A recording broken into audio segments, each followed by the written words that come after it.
رمضان امسال با وصال حق.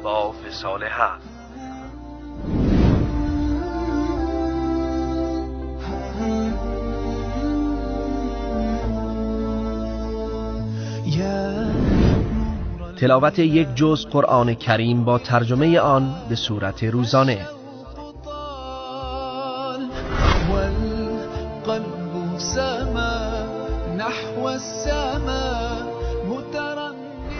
درس تفسیر مولانا عبدالغنی بدری به صورت روزانه.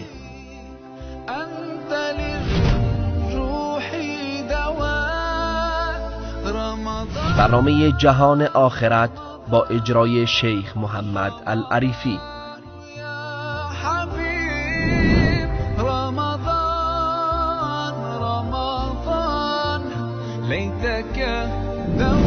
برنامه پروردگار من با اجرای مولانا عبدالقدوس دهقان.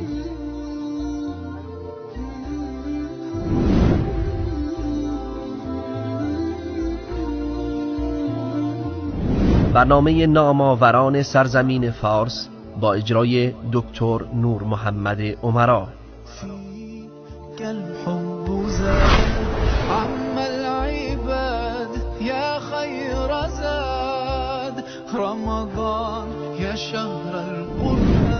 برنامه آداب اسلامی با اجرای مولانا مجیب الرحمن انصاری.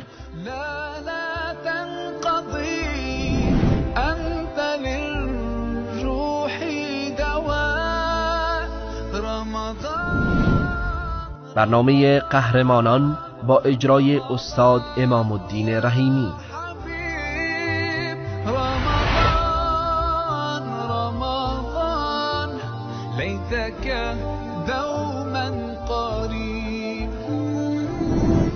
برنامه مثالهای قرآنی با اجرای استاد فضل الحق سلیمانی. رمضان ماه وصال.